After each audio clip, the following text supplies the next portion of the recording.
In 214 BC, Roman warships besieging Syracuse burst into flames. There were no arrows, no catapults, just silence. From the city walls, a brilliant light lanced across the water, a weapon that wielded the sun itself. Roman soldiers were terrified. They believed the city was defended by gods, not men, or perhaps by one man. His name was Archimedes, the greatest mind of the ancient world, tasked with an impossible defense. Ancient texts call it a burning glass, or death ray, a legend that has echoed for over 2,000 years. But could such a device truly exist? Or was it a brilliant story, a weapon of the mind? The siege of Syracuse was a brutal, grinding conflict. Rome's might against one city's ingenuity. The Roman commander, Marcellus, mocked the city's defenses. He had no idea what was waiting for him. Historians like Polybius and Livy recorded the battle, but their accounts of the weapon are vague, almost fearful. Centuries later, the writer Lucian gave a more vivid description. He spoke of mirrors, polished and focused. The core mystery isn't if the ships burned, but how. The puzzle lies in the silence, the impossible distance. For Syracuse, the reward for this gamble was freedom. The risk, however, was complete and utter annihilation by Rome. Archimedes wasn't a soldier. He was a scholar. But when his home was threatened, he became its greatest weapon. The Roman navy was the most powerful in the world. Hundreds of quinqueremes, each a floating fortress of soldiers. How could one man's mind possibly counter such brute force? He had to change the rules of the game entirely. Let's first examine the theory. How would a mirror weapon actually work? The principle is called concentrated solar power. Archimedes knew the laws of reflection perfectly. He could have designed a massive, curved mirror to act as a parabola, but building such a thing would be a monumental task. Was there a simpler, more ingenious way? What if it wasn't one mirror, but hundreds? An army of soldiers, each holding a polished bronze shield. By working together, they could focus hundreds of sunbeams onto a single spot. A flexible, terrifying, and silent weapon. This theory is more plausible. It uses existing military equipment. But this introduces a new problem: coordination. Archimedes would have needed a way to aim the array. A targeting system for a weapon made of people, so the legend holds. But legends can be deceiving. The time has come to test the myth against reality. Modern engineers have tried to recreate this feat many times. Their results have been controversial. In 1973, a Greek scientist successfully set a small boat on fire. But it took many minutes, at a short range. A team at MIT tried again in 2005. They managed to scorch wood, but only after it was held still. The biggest problem? Roman ships were not stationary targets. They were moving, bobbing on the waves. This moving target problem seems impossible to solve. Focusing hundreds of shields on a moving ship requires perfect, instant communication. And there's another factor no one could control: the weather.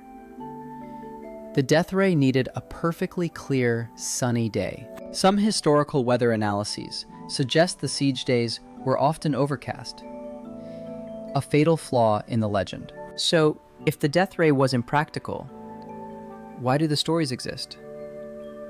Why did the Romans believe it? Perhaps the flashes of light were real. Not a weapon, but a terrifying distraction.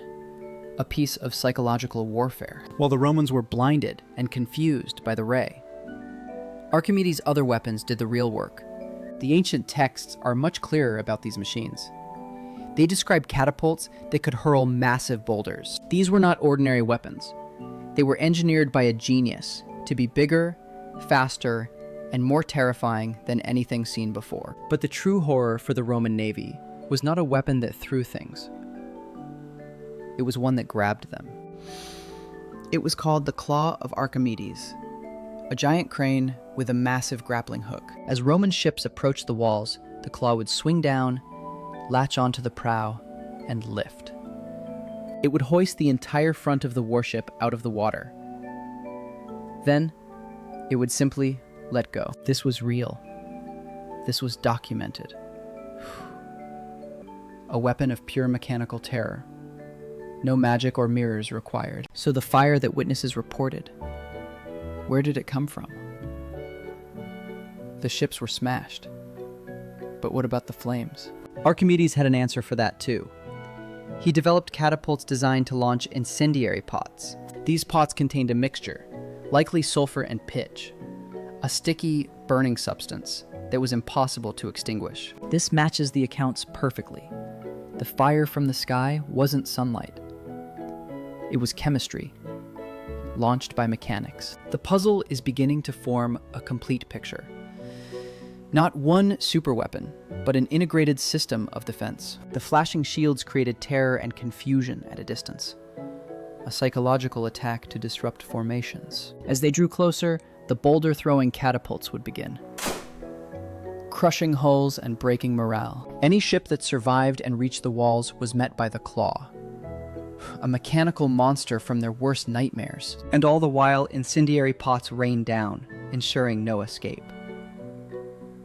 It was a layered, brilliant, and deadly strategy. So the Death Ray wasn't the weapon. The Death Ray was the story that held the whole terrifying strategy together. It was the myth that made the Romans believe they were fighting a god. And it worked for a time. The siege dragged on for 2 years. Archimedes' machines held the world's greatest army at bay. This returns us to the legend. Why did the Death Ray story become so famous, more than the real weapons? Perhaps because it's a better story. It speaks of a pure intellectual power that can defeat armies silently. The Claw is brutal. The catapults are messy. But the Death Ray is elegant. It is the work of a mind. And so the legend grew with each retelling, polished over centuries like the shields themselves. But in the end, even Archimedes' genius couldn't save his city forever. Rome's persistence was its own kind of weapon. The city fell not to a frontal assault, but to treachery. A small gate left open during a festival. The Romans poured in, and the slaughter began. Marcellus had given orders to spare Archimedes, but in the chaos of the sack, the order was lost. A Roman soldier found him, drawing in the sand. Engrossed in his work, Archimedes simply said, "Do not disturb my circles." They were his last words. The soldier, not knowing who he was, killed him on the spot. The great mind was extinguished. The city fell, the machines were destroyed, and the story of the silent weapon was all that remained. It became his epitaph. The legend of a man who could command the sun, even in defeat. The truth, we see now, is more complex and more clever. A system of terror, crowned by a myth. Every stone carries a story, but some stories are designed to conceal a deeper truth. The silent superweapon was never a single object. It was Archimedes' reputation itself. So here is the grand design. A psychological masterpiece built on a foundation of terrifying, real machines. The Death Ray was the rumor that made soldiers imagine the worst. It made them easy targets for the reality. The genius wasn't just in engineering the Claw, but in knowing how fear would paralyze a stronger enemy. This idea, the power of a story as a weapon, has not aged. It is more relevant today than ever. Nations today still use superweapon myths, stories of unbeatable technology to deter rivals without firing a shot. The silent weapon was never about the sun. It was about making your enemy believe you could harness it. It's a story of innovation, but not just of machines. It's about the innovation of an idea. Archimedes' true legacy isn't a weapon of war. It's the enduring power of human ingenuity. His story reminds us that the greatest strength is not in the arms we bear, but in the minds that guide them. The weapons of Syracuse have turned to dust, but the light of Archimedes' mind still burns brightly. His legend, like all great stories, conceals a lesson far more valuable than the myth itself. The cleverest truths are hidden inside the greatest legends. Help us uncover the next one. Follow the story. To unravel this, we must understand the stakes. This was more than a battle. It was a war for survival.